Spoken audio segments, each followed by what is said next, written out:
Bernstein Unfiltered. Unfiltered on 312 Sports. That was quite the sports weekend from which I am still recovering. To go from the experience of that World Series Game 7 and all of the ups and downs and the inches and the maybes and the possibilities and the improbabilities, and take a nice deep breath and then have a memorably exciting Bears game. It's not going to be remembered as an important Bears game, but it's going to be remembered. I believe I saw this. The Bears have never won a game in which they've given up that many points. Oh, wow. That's exciting. Yeah, welcome to the way the NFL is being played right now, and having an offensive coach that can win a shootout. Yeah, and it's really difficult to win football games, so to get a win is great, no matter how it looks. We talked about this already this season, Dan. After it's done, it's either a W or an L. And that's all there is to it. However you get there. And this was a W. And if you want to look at the win expectancy chart on this one. Yeah, want to make yourself crazy with it? Go ahead. Zigzagging, because we lived it, and we certainly know how that graph felt as we were riding that thing up and down. And we're going to talk a lot about that Bears game. Also, our experience watching the World Series. I want to talk also about a change in the Heisman odds. The Cubs have 3 more Gold Glovers, so that's pretty cool. The Bulls got their first loss, and we'll finish up with DBU Picks. I have a couple things across the world of sports to give you tonight to have a little bit of fun with some of that action. Bears are 5-3. They are technically a half game off the lead, with the Lions holding the tiebreaker because of the head-to-head victory over them right now. But enjoy it. Enjoy this stuff and enjoy games like that and enjoy the aftermath. But boy, it just takes the starch out of you. I will say, too, it's been a long time since I have jumped up and screamed at a hell yeah for what was going on with the Bears game.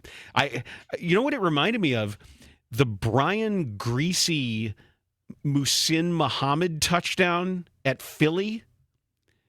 That was the one after which Brian Greasy said, "Oh yeah, we were just going by the seat of our pants. I called that play," and Ron Turner got all mad. And remember Greasy had to come out and apologize and say that, "Sorry, coach." Say Ron Turner actually did call that, and he's the best coordinator exactly. ever. Do you remember that? Yeah, how ridiculous that was. There was no scenario I would have called that play. It was obviously him. Yeah, I didn't do anything.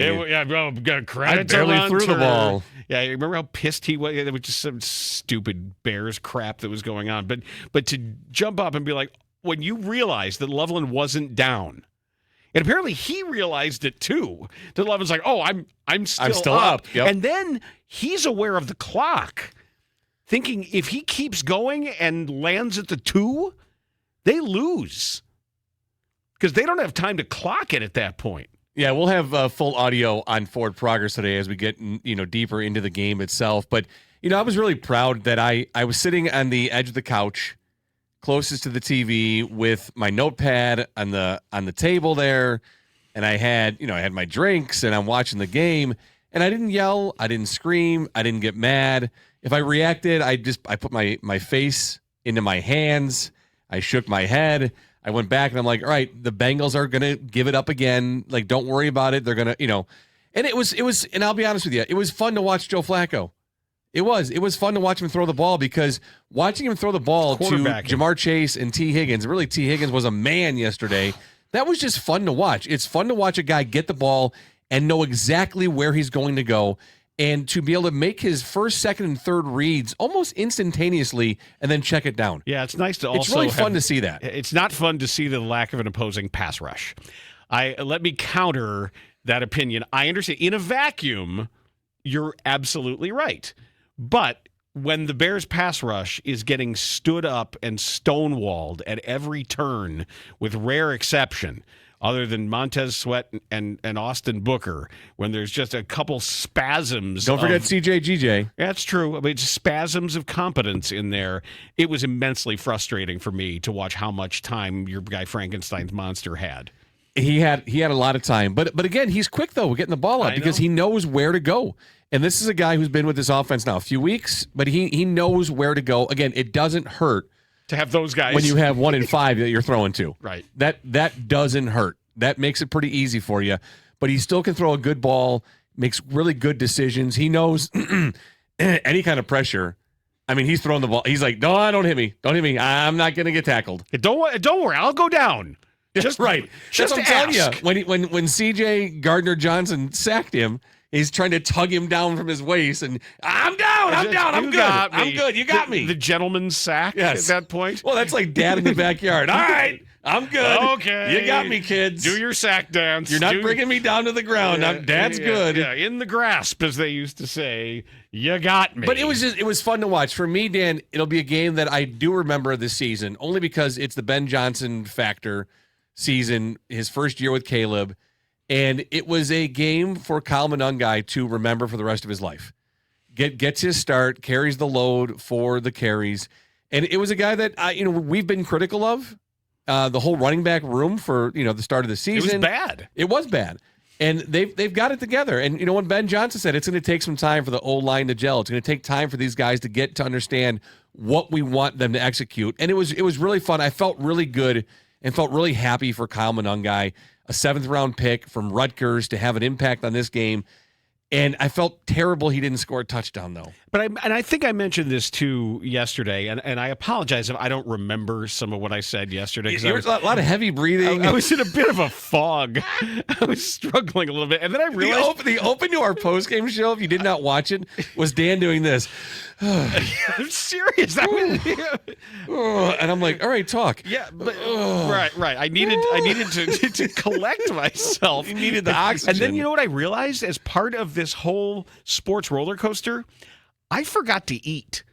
Seriously, I didn't eat, and then all of a sudden, not like you. So like the Bulls game was on, and I'm like, well, the Bulls game starts at 6. I better go to the store. So I text Zoe and Beth. I'm like, I'm headed to the grocery store. Please text needs. And Beth texts speed. And Zoe texts W. She's like, huh? Didn't get the joke. Like, it's a Top Gun reference. No, don't did ignore did your Beth mother. do that for my own pleasure? Was that for me? No, she's as big a fan as you are. Is she really? Yeah. She feels the need for speed. Yeah, so I love it. That was her. I said grocery needs, and she just said speed. Love it. But or maybe she wanted drugs. That's what I said. I said, you want me to pick up amphetamines for you? I can. I don't know if they have that at Mariano's, but I can probably find it in the back. And I don't know if they have the discount amphetamines. The discount speed. On the rack. Stay away from those. You think? Yeah. Where the sell-by date's getting close. You're looking. Sir, can I help you find something? Where's the discount rack of drugs? Yeah. Where's the crystal meth? Out back. The crystal meth. It's behind. Yes. Yeah, you can go find it there. Oh, another member of the show, too. Who? Crystal meth. So I was very happy they won the game so Kyle Monangai could enjoy his breakout day.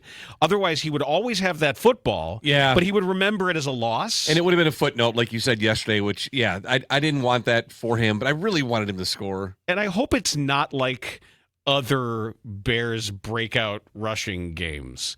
Because maybe we should do that for Forward Progress.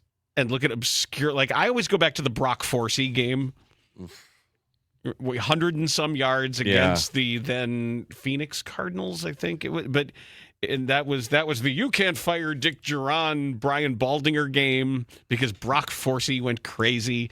And I think it's okay to say this, that the reason why Monangai got the start is because DeAndre Swift has been dealing with this hip groin thing, or a groin. It's DJ Moore with the hip groin thing. And they figured we don't necessarily need our number one running back in this game because anybody can run on the Bengals. It's okay to recognize that. It's okay for that to be true and also give credit to Monangai for the game. He did it. Yeah, he still has to go out there and avoid the tackles, which the Bengals are happy to provide. Oh, no, they'll try, and then they'll kind of fall. So that is a terrible tackling. I mentioned this to you yesterday. Going into that game, 84 missed tackles led the NFL. The second worst team in the NFL had 65 missed tackles. So they're averaging 10 missed tackles a game. That takes effort. And that's under a new coordinator, isn't it? Yeah. He didn't look long for that job, though. They kept showing him on the sideline. Al? Yeah, he didn't look Al, how are you? Bad. Yeah, not good, guys. Right. I didn't like the cutaway where he was actually packing his suitcase. I think that's kind of a bad look. So I didn't see him packing. I just saw that he had his roller bag next to him. Yeah, no. At one time he was like putting his toothbrush in his top kit and trying to zip that into the one compartment. Al, we need a play here. I'm packing. I'm busy. George McCaskey yesterday almost had it. He almost had it. He was so close. If you've seen the video the team put out, it is a field level camera shot from like a tunnel, from the vomitory there of I've watched a lot of Bears games from there. The vomitory? Well, but that's what it's called technically. That there's a shot. You see George McCaskey's back as he's standing on the field watching the final play, watching the Nashawn Wright interception of the worst Hail Mary pass anyone has ever seen. So his fist pump was good. It looked like a genuine, sort of athletic enough. I thought George McCaskey, outstanding grade. If I'm critiquing, there was a kind of a double fist pump there. It was genuine. It didn't look dorky. He didn't look like his late brother Michael, and he had it.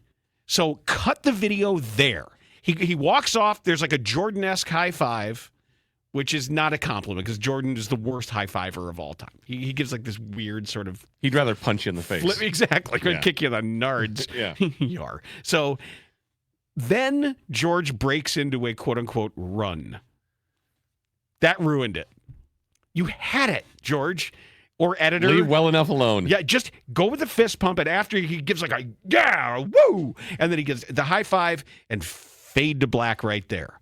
Because then off he goes in this mincing little half run that ruined it. He had it. Just a little bit of free advice there. Everything looked awesome. All right, I need to go back and watch because I saw the video of it online and I checked out of it after the fist pump. Yeah, it's the fist pump. It's another thing, and then as he's coming toward the camera, I didn't see he's coming toward the camera. He gives like a little high five to somebody there, and then he starts scampering. Okay, he was. Oh, that's too bad.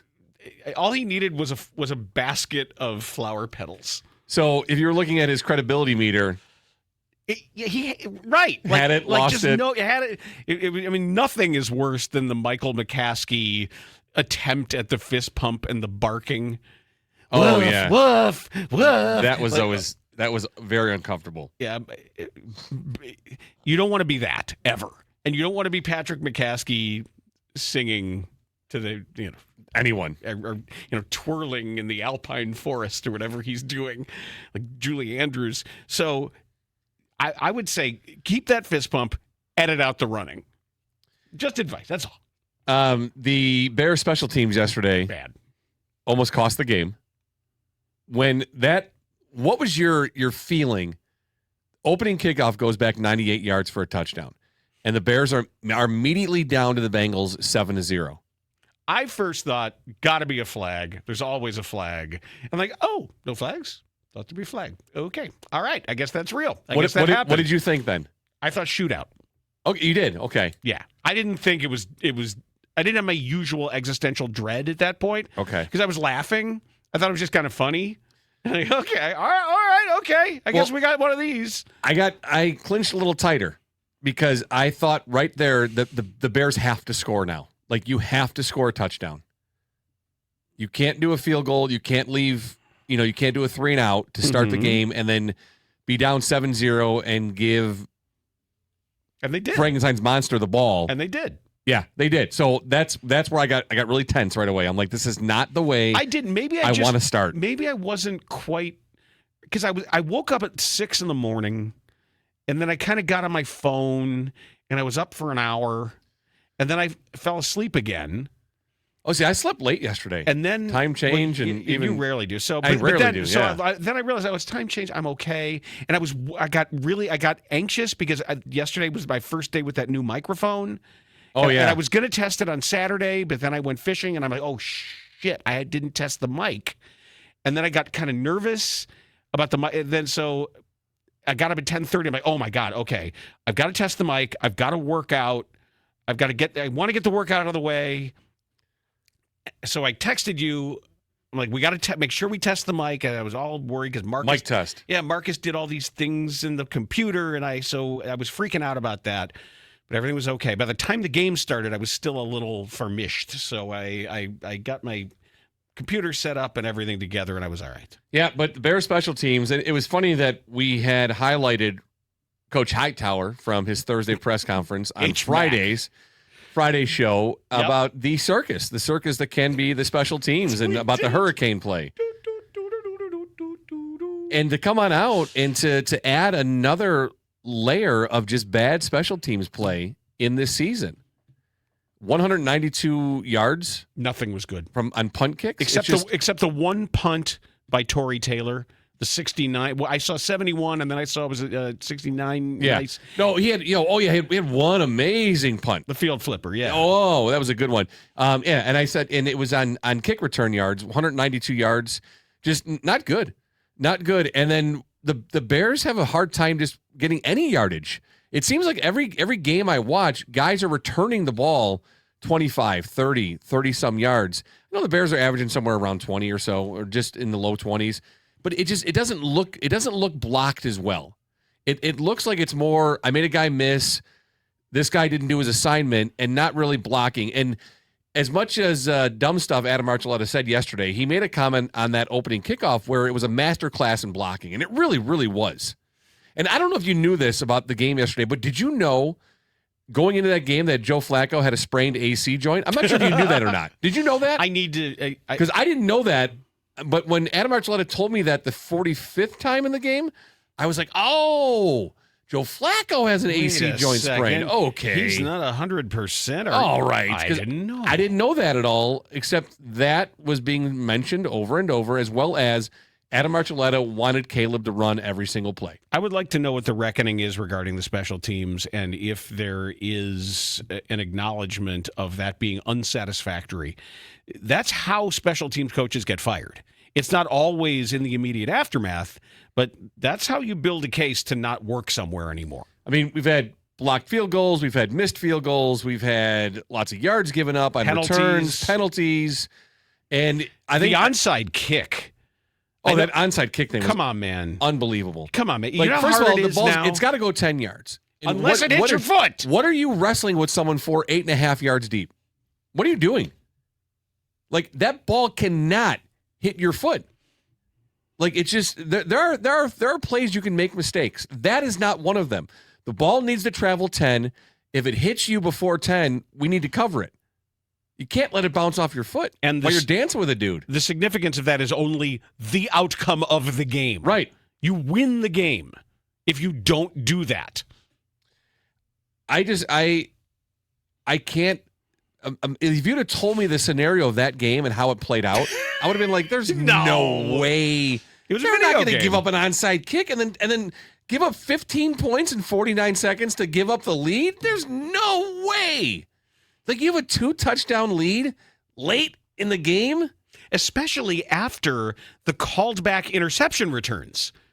Yes. Like that. See, that made it worse because it kept feeling like first Byard breaks out and there was the pass interference by McLeod. Yep. Then Edmonds. So it was like all of these moments. It's like, okay, well, at some point this thing's going to be over, and still not over. Not over. Oh my God, they're going to lose. My God, they're going to lose. So many firsts in a game. I mean, you had 3 different occasions where a Bears defender was returning the ball the other direction and it didn't count. Mm-hmm.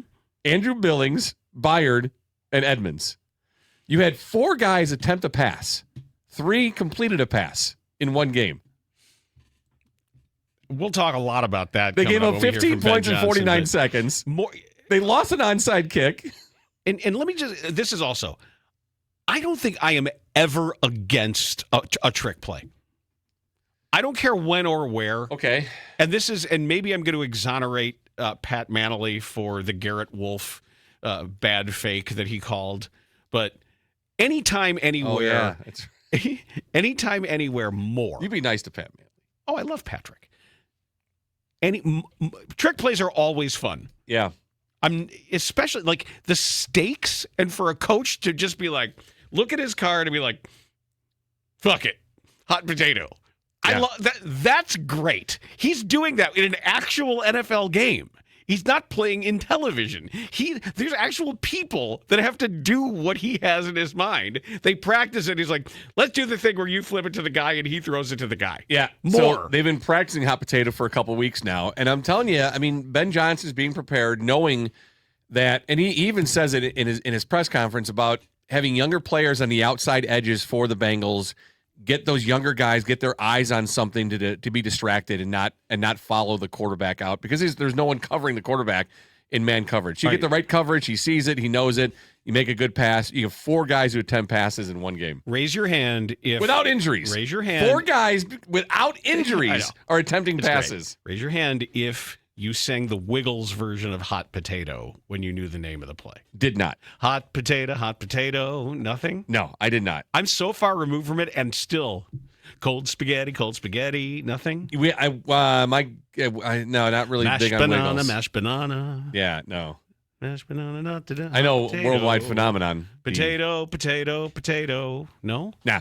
No, I know it. I just didn't sing it. All right, I did. Yeah, Wiggles were never a thing for Abigail. She didn't get into the Wiggles as much. Saw him live. We got those tickets. That's like the hardest ticket at Allstate Arena. Yeah. To get Wiggles tickets. Or maybe she loved the Wiggles and I hated them, and so I blanked that out of my mind. I remember watching a lot of dinosaur cartoons when she was young, but I don't recall too many Wiggles and Teletubbies. Oh man, those were the worst. Try Teletubbies. I remember I was recovering from my knee surgery, and I was only for a couple of days out of my skull on painkillers. And you watched Teletubbies? Teletubbies was right there, man. Oh, okay.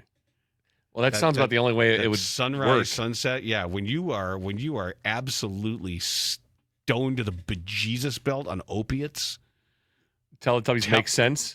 They speak to you. It doesn't have to. Okay. It's just you vibe it. Oh. It's all everything Dan is all vibes with Teletubbies. Yeah, when you're full of hydrocodone, are you kidding? And I had to get off of that stuff fast. Like the moment I was down to Advil and whatever that other one they gave me with the COX-2 prostaglandin inhibitor that now they think causes heart attacks or something. Yeah. But yeah, just 2 days on that, and then I was done. I did Vicodin one time when I had separated cartilage in my rib cage, and then I stopped doing it because I didn't like the Vicodin. I only liked it if I took a lot of it. Yeah, like a lot. And then it was great. My prescription's empty, sir. It's been a day. I know. Yeah, it's been a rough day. And then there was one night with the Raleigh Bullfrogs when we got into the trainer's bag, and we took all the Vicodin. Oh God! And that was the night I ended up in Muskegon, Michigan. We started in Grand Rapids. I forgot how I ended up in Muskegon. Was this with drinking too? Oh yeah. Okay, so drinking, Vicodin, and opiates. Okay. And I ended up in someone's house in Muskegon, Michigan, with members of the hockey team. No, it was the we ended up somehow with the Muskegon Fury Pro Hockey team. Oh. And I ended up in a bedroom in a house. It was memorable. And sounds like it. And sounds like a good time. And one of the culprits on that trip who was with me is a current NBA coach. Oh, really? Yeah. Right. That was a night. Oh, I would say it was a night to remember, but it's only in these sort of blurry flashes of memory that things may or may not have happened. All right, I'm going to stop talking about that. Yeah, please do. Because I think I'm getting uncomfortable. Yeah, you probably are. Let me remind you that something is, it's not blurry. New windows. because they're made of a custom-made, low emissivity treated glass with all of this awesome polymer little expander spacer thingy in it. Russ Armstrong explained all this to me about how awesome my new windows are going to be when they put them in. You can have the same ones, and they make a huge difference in your heating and cooling bill because Chicago window guys will come to your house. They'll give you the estimate. They'll make the windows here in Chicago. That's where the factory is. There's no subcontracted labor. It's all Russ's crew. So the same people installing mine are going to install yours, and you're going to get the best deal with Russ. Call him 847-302-9171. Check out the 5-star reviews at chicagowindowguys.com. And look, cold weather is coming, so don't wait. You want to make sure that you are doing this with alacrity and just have Russ over. And he's not going to try to say, like, oh, you got to do every window. Maybe you just want to do the main room where you spend all your time. That's how we did it. You can do it in stages. And sometimes you say, hey, let's start here. You're going to have an incredible experience. And then you're going to call him again. And you're going to say, hey, Russ, we got, next time around, we're going to do these rooms and these rooms and these rooms. And they get it. And they're really cool to work with. It couldn't be easier. Chicago window guys. They'll explain to you why all these 50% off or buy one, get one free is not what these other big window companies say it is. He's going to give you the best deal, and he'll match any price. 847-302-9171, ChicagoWindowGuys.com. I'm trying to figure out this Heisman race at the moment. I'm proud to remain a Heisman voter. And all of a sudden, Julian Sayin, or when the announcers say it, it sounds like Julie Insane. Julie Insane. What happened? Why is Julie insane? What did Julie do? What happened? Is she okay? She deals with men. What can we do for Julie? But Julian Sayin is your new odds favorite in most of the betting houses right now at plus 175. And Fernando Mendoza of Indiana is second. And Ty Simpson of Alabama is third, I believe. Correct. So I'm trying to get this Well, figured keep going. out. Then Marcel Reed from Texas A&M. I'm not going all the way down to your guy. Go on the 5. The top. You mentioned the top 5 in the Heisman every race. Diego Pavia, yes. Is number 5 right now. I gave him every chance. Okay, don't roll your eyes. The quarterback, he's no arm. He does have an arm. No, he's just literally 5'7" doesn't have or arms. 5'8". Yes. That's the issue. And they got screwed, too. And you know what? Texas is trash. They didn't get... Texas is I trash. Know, you want to go in there, Texas thing. They're trash. So the advice that I've always been given, and I've had this vote for what, 20... Long time. 20-some years, I think. And whose year is it? Who's the story? It's more than just stats. It's whose year is it? And as far as the sort of narrative idea goes, it's much more Mendoza because of what Indiana is doing. But yes. Is that about the coach? Is it about the team? He didn't have the greatest game, but I put it this way: I want a reason to vote for Mendoza. Just because I think that's the story. He's the best player on the team that is the story of the year. Outside of the bad teams and the firings and everything else, what really isn't being talked about is what Indiana is doing. Right. So how do you evaluate then? I don't know as a voter. Do you look at it as a guy or as a team that wouldn't be where it's at without that guy? That's the whole thing. Like they're valuable and all that. It's not MVP. It's not the most valuable college player. It's not the highest paid. It's not the highest draft pick. The one thing I like about the Heisman is some of the ambiguity and some of the way of looking at it. So the answer is I don't know. And we're going to be... Is it like a gut thing? No. Just how it feels right? Like this guy feels right for my vote? I think there's some of that. But sometimes regionally it's difficult. And I always go back to the vote that I regret the most. And I don't want to repeat it. I should have voted for Christian McCaffrey. And I didn't. Because I guess I saw highlights and I saw some of the big games, but I didn't see day in and day out just what that kid was. And that he was the best college football player in the country. And I to this day I regret. Who'd you vote for? I think was it Mark Ingram? It was one of these, I think it was Mark Ingram, who just felt like this default Alabama guy. And I don't want to do that again. Last time an Ohio State quarterback won it was Troy Smith. And that was another year that was just kind of I guess he's the guy. Well, I think if you want to do the right thing and not regret your vote, 5-10 years down the road, you should vote for Diego Pavia. Okay, noted. Heard, Chef. Okay. Thank you. Heard. Congratulations to Chicago Cubs Gold Glove winners, plural, this year. Second baseman Nico Horner, left fielder Ian Happ, and PCA, the center fielder. Second time in Cubs history that there's been 3 Gold Glove winners in the same year. That is the second for Horner, who had 10 runs prevented, 14 outs above average, the first time he's ever led everybody at his position in both of those. That is 4 in a row for Ian Happ. You're getting to some short lists right now when you're talking about guys who've won. And I know it might be bittersweet for a left fielder because it is the least important defensively of the 3 outfield positions because of the direction in which the bases are run. But it's the most ever for the Cubs for an outfielder. And it is the second longest streak for any Cub behind only Ryne Sandberg. Wow. Pretty cool for Ian. That's historic. It is pretty cool for him. And PCA, get used to this. He led everyone at any position in runs prevented. He had 22. He led all defensive positions individually in outs above average with 24. And of any ball hit his way that on which he could have made a play, he made 95%. Wow. And that's not it's not errors on the other 5%. It's just ones that he couldn't get to.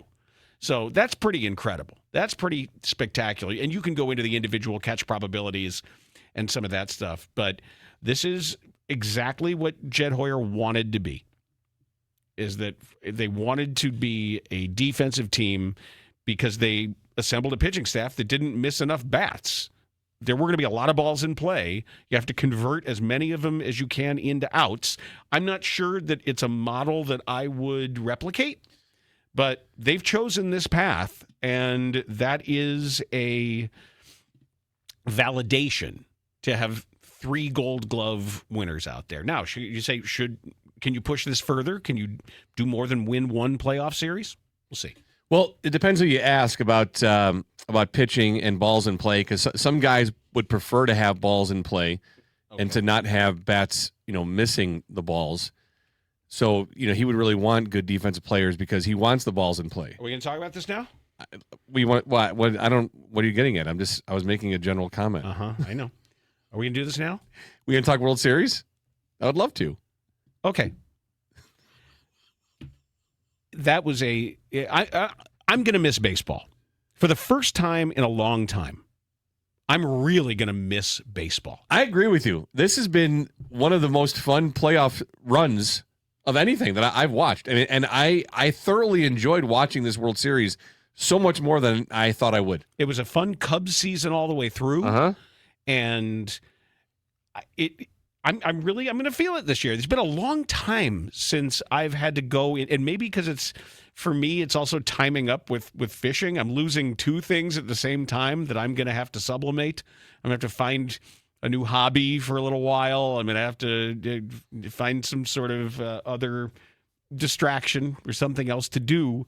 But the idea of coming home to a baseball game, that was great. And going out like that with literal inches, the catcher's toe and home plate, and the improbabilities of who's hitting these home runs. At least John Smoltz is out of my life for a little while.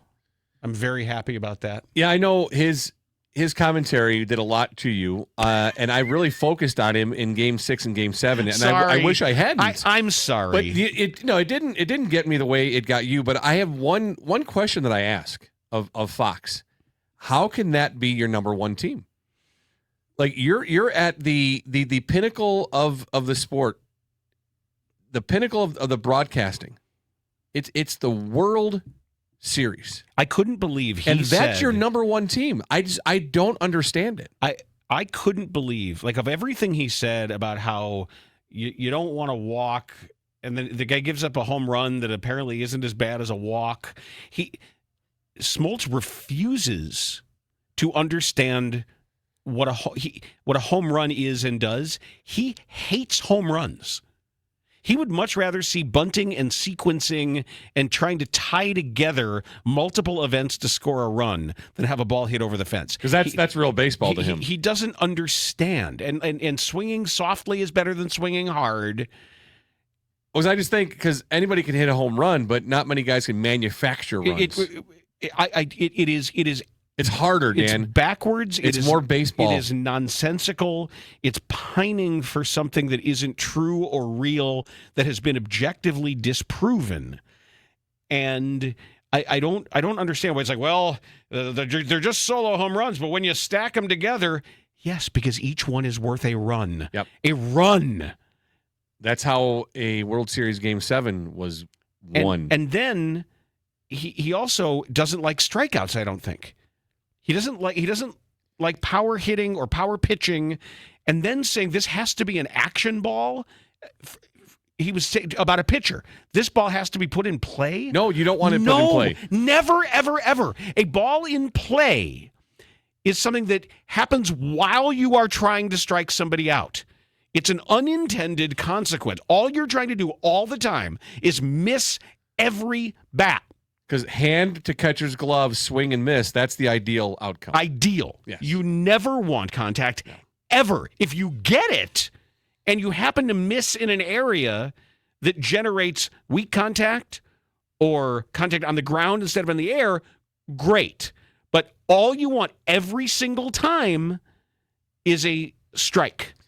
And Dan, we had Game 7 had a bench clearing situation, and to see the bullpen guys come running out and the bullpen catcher from Toronto, that was hilarious, like chasing from behind, it was just great. I mean, Game 7 gave you everything you absolutely wanted. You had starting pitchers coming in left and right. You had a bench clearing situation. You had home runs, extra innings, questionable calls. Future Hall of Famers on them. Like between Kershaw and Scherzer and Ohtani. Look how many Hall of Fame. Freddie Freeman and Mookie Betts. Hall of Famers. Right. And how crazy that the last 6 World Series have had someone on the roster named Will Smith. Isn't that funny? The last 6 World Series rosters have had a guy named Will Smith playing in the World Series. And then I want to talk about one specific play because I know John Schneider bunted a lot. And I know how we feel about bunting. I thought he had a bad series. He got outcoached. That's for sure. Thought he had a bad series. And I thought Dave Roberts managed an exceptional game in Game 7. I thought he did an unbelievable job. Well, everything came up Roberts. It sure did. Yes. When he puts Pajes in and he makes that play, he shouldn't be making that catch. And the thing is, I think Hernandez might have had that ball too, which is unbelievable. And he obliterated him. Yes, he did. He plowed I love him. that he ran off and then realized, oh shit, he's still down. Yep. He might be hurt, but he got up. But I'm as much as I hate Hernandez, like what a great effort that was, and Pajes with an unbelievable catch. I do not at all, and I know I can say this because I texted you immediately when it happened. When he took Bichette out of the game for a pinch runner. Yeah. I get it. I understood why he was doing it. I said no choice there. But you do, and I hated it. I did not like that decision. It hurt him. Because it's extra innings. You could possibly have extra innings. It's Game 7. Win the World Series or lose the World Series right now.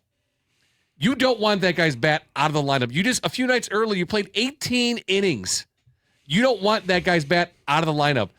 And then you get Guerrero with a leadoff double in the 11th, who comes up, the pinch runner, who was 1 for 16 in the World Series instead of Bo Bichette. I get it. I get that he wasn't running. I understand it. But sometimes you just can't go by the playbook. Sometimes you have to go outside of that. and think outside of what's the right baseball thing I normally would do here. Like I said, I get his decision. You understood it. I just didn't like it, not in that situation. I'd like to close this little baseball. Oh, and by the way, Bo Bichette would have gotten the third without having to run anyway. I know. And maybe. And you had the fast guy who still got out at home. I don't like taking one of your best bats out of the game in a win the World Series or lose the World Series game. The best paragraph that I have read about this World Series came from an unlikely place. John Smoltz. And I thought I would put a bookend on it with this.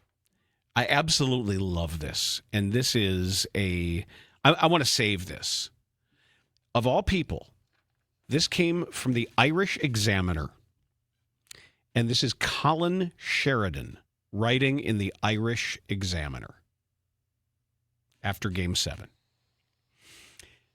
And in that pause between pitch and contact, longer than logic, shorter than hope, we remembered why baseball existed long before we judged a sport's value by viral moments and betting apps. It's the romance of failure, the mortal beauty of trying and missing 7 times out of 10 and still being considered great. It's the only sport where patience is a weapon and panic the surest death. You cannot simply run out the clock in baseball. You must face it, pitch by terrifying pitch, until it finally releases you. Colin Sheridan of the Irish Examiner.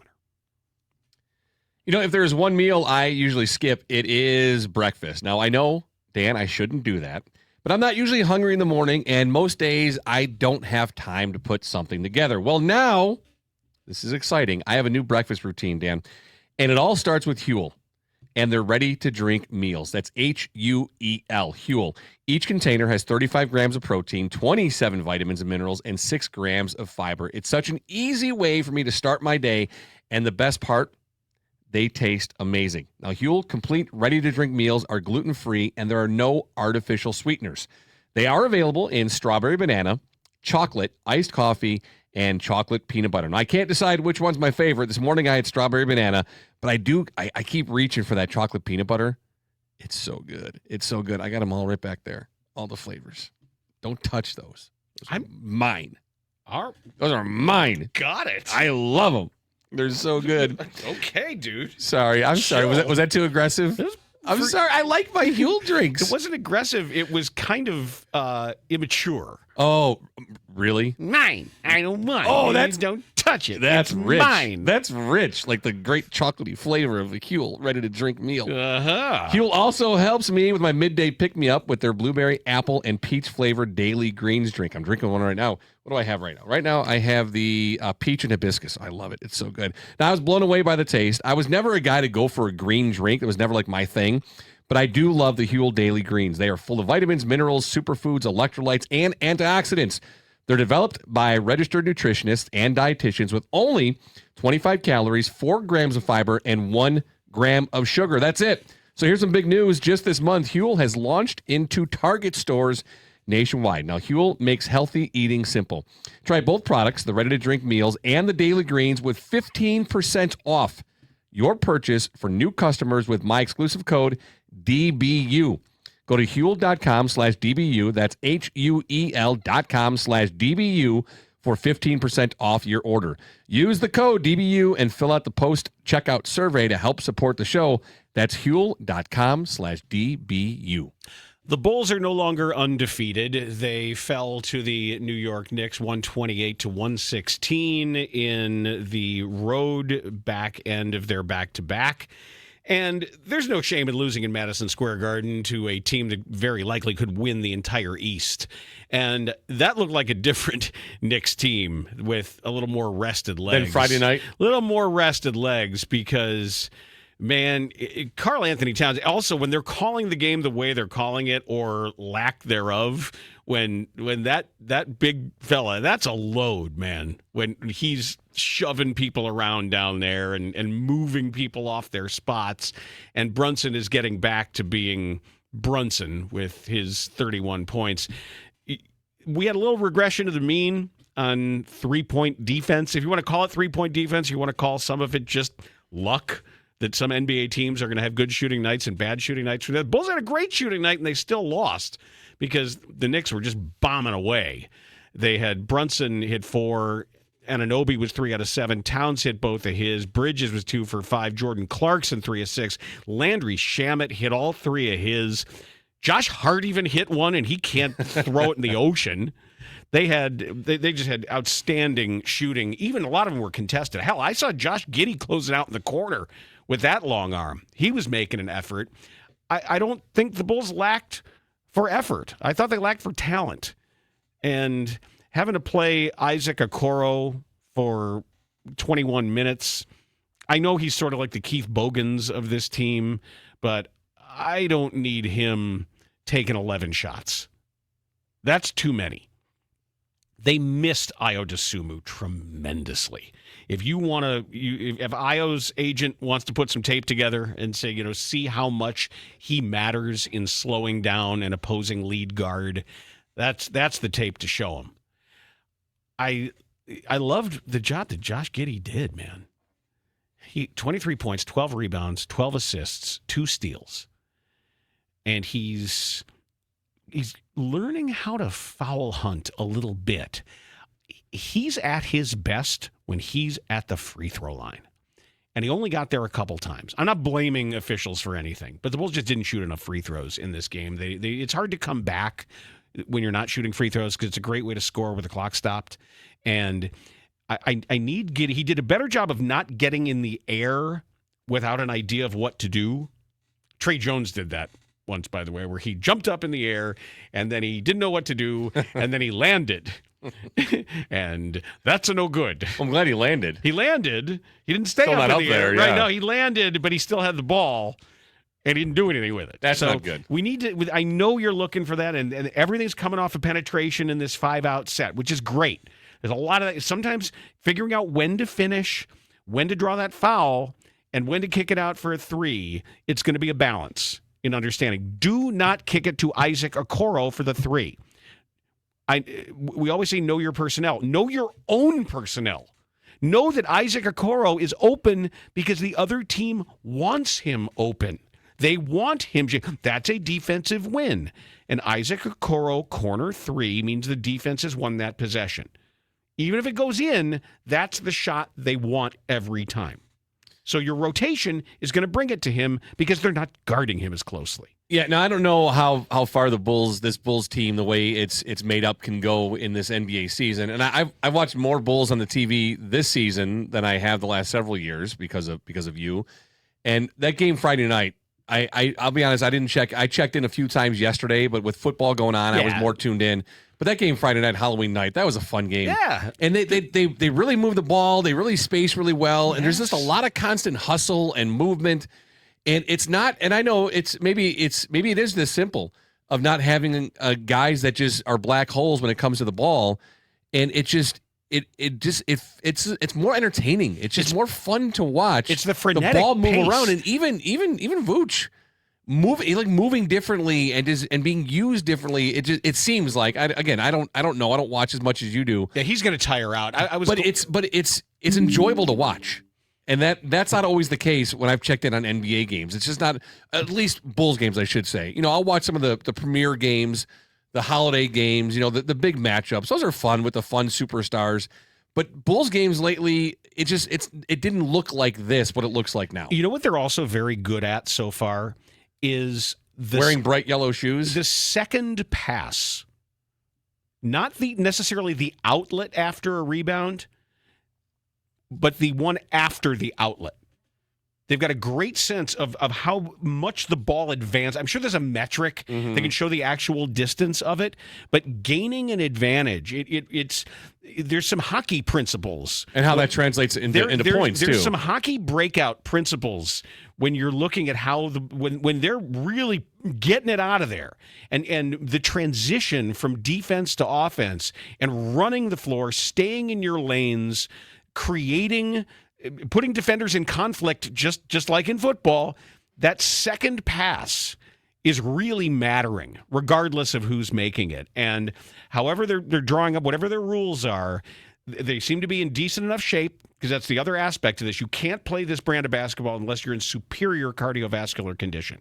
And that also will tire out a team and make them struggle shooting late when they've been trying to keep up with you playing at this crazy pace. So keep it rolling. I've also, one last thing, and we're going to get into this tomorrow.